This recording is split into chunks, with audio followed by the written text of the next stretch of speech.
कि मेरा सारा जीवन आपके साथ गुजरा है और जो बची हुई जिंदगी है मैं आपके साथ गुजारना चाहता हूं। नमस्कार, आप देख रहे हैं सिटी पोस्ट लाइव। मैं हूं दीपक शर्मा। बिहार के पूर्व शिक्षा मंत्री विशन पटेल निर्दलीय चुनाव लड़ने जा रहे हैं वैशाली से, और उन्होंने इसका ऐलान बड़े धूम धड़ाके से किया है। अब वहां उनका मुकाबला उनके ही भतीजे से हो सकता है। क्या है पूरा मामला, इस पर जानकारी देने के लिए हमारे साथ हैं वरिष्ठ पत्रकार श्रीकांत प्रत्युष। दीपक, विशन पटेल बहुत बड़े नेता हैं। वो नीतीश कुमार के समकक्ष नेता हैं, समाजवादी नेता हैं, लालू नीतीश के बेहद खास रहे हैं। लालू जी के, राबड़ी जी के मंत्रिमंडल में भी मंत्री रहे हैं और नीतीश कुमार के सरकार में भी वो शिक्षा मंत्री रहे हैं। बहुत कद्दावर नेता माने जाते हैं, कवि हृदय हैं और अब तो उनकी उम्र भी ज़्यादा हो गई है। अभी हाल में आरजेडी में चले गए थे, लेकिन लगता है कि आरजेडी से उनका रिश्ता टूट गया है और अब उन्होंने वैशाली विधानसभा क्षेत्र से निर्दलीय चुनाव मैदान में उतरने का ऐलान कर दिया है।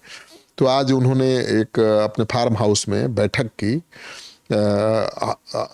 फार्म हाउस नगमा में है उनका। वहाँ पर उन्होंने एक बैठक की कार्यकर्ताओं के साथ। उस चुनाव पर चर्चा हुई और कार्यकर्ताओं ने कहा कि भाई जो अभी वर्तमान व्यवस्था है उसको पलटने के लिए आपको लड़ना जरूरी है। तो उन्होंने कहा कि व्यवस्था, जो घटिया व्यवस्था है, उससे निजात दिलाने के लिए मैं नेतृत्व करूँगा, चुनाव लड़ूंगा। और लोगों ने जो आग्रह किया है कि भाई आप कमान संभालिए, तो मैं तैयार हूं।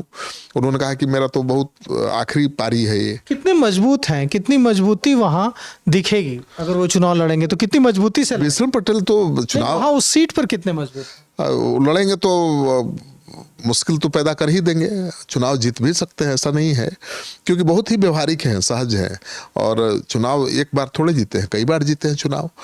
तो वहाँ की लड़ाई दिलचस्प इसलिए हो जाएगी कि उनका मुकाबला अपने भतीजे से होगा, जो वहाँ के अभी वर्तमान विधायक हैं।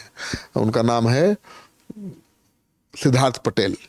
तो अपने ही भतीजे के खिलाफ चाचा चुनाव मैदान में अपनी आखिरी राजनीतिक पारी खेलते नजर आएंगे। अब देखना यह है कि चाचा भतीजा में कौन किस पर भारी पड़ता है। कहीं ऐसा भी हो सकता है कि अगर चाचा भतीजा आमने सामने हों, एक दूसरे का वोट काटें, तो कोई तीसरे को मौका मिल जाए। हाँ, ये भी हो सकता है कि चाचा भतीजा आपस में लड़ेंगे तो उसका फायदा कोई तीसरा भी उठा सकता है। लेकिन चाचा का कहना है कि भाई हमारे पास तो समय नहीं है इंतजार करने का।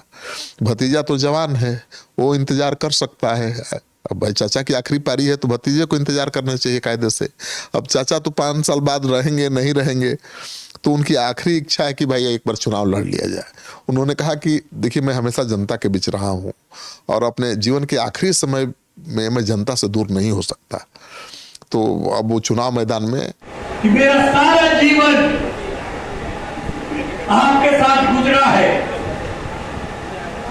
और जो बची हुई जिंदगी है मैं आपके साथ गुजारना चाहता हूं। इस 50 साल की राजनीति में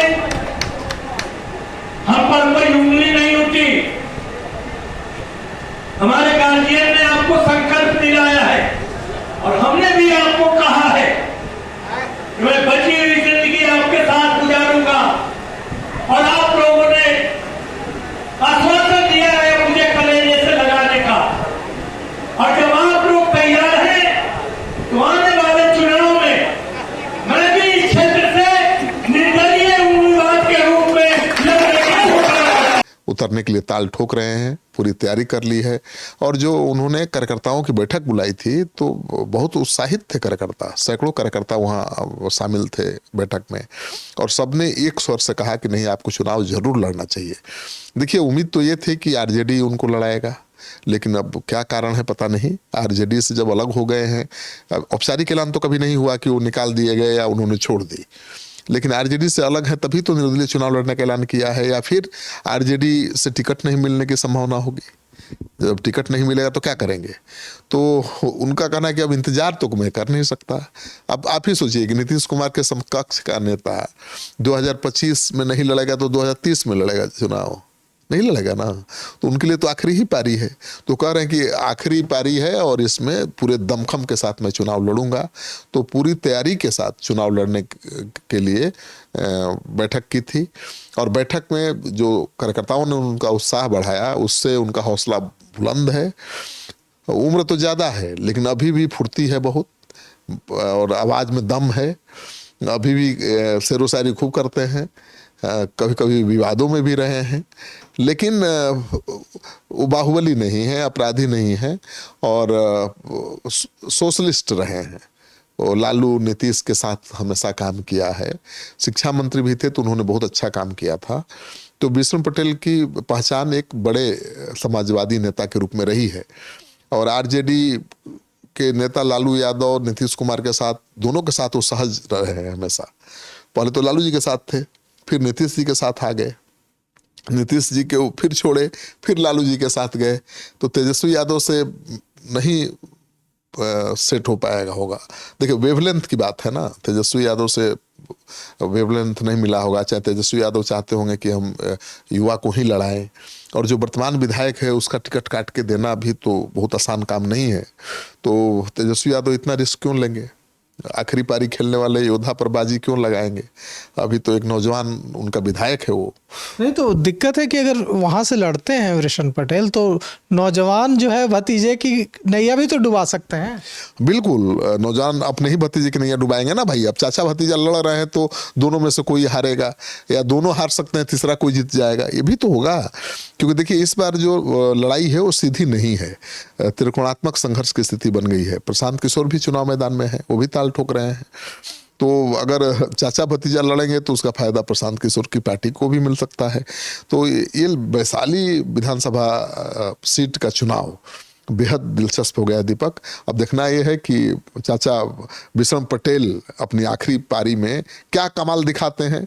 क्या वीर कुंवर सिंह जैसा आखिरी पारी यादगार बना देते हैं, या फिर देखिए, इंतजार करिए। तो आपको क्या लगता है क्या होगा अगर चाचा भतीजा वैशाली में आमने सामने होंगे? आप भी अब कमेंट कर अपनी राय जरूर दीजिएगा। तो फिलहाल इस पेशकश में इतना ही। आगे की खबरों के लिए देखते रहिए सिटी पोस्ट लाइव। शुक्रिया।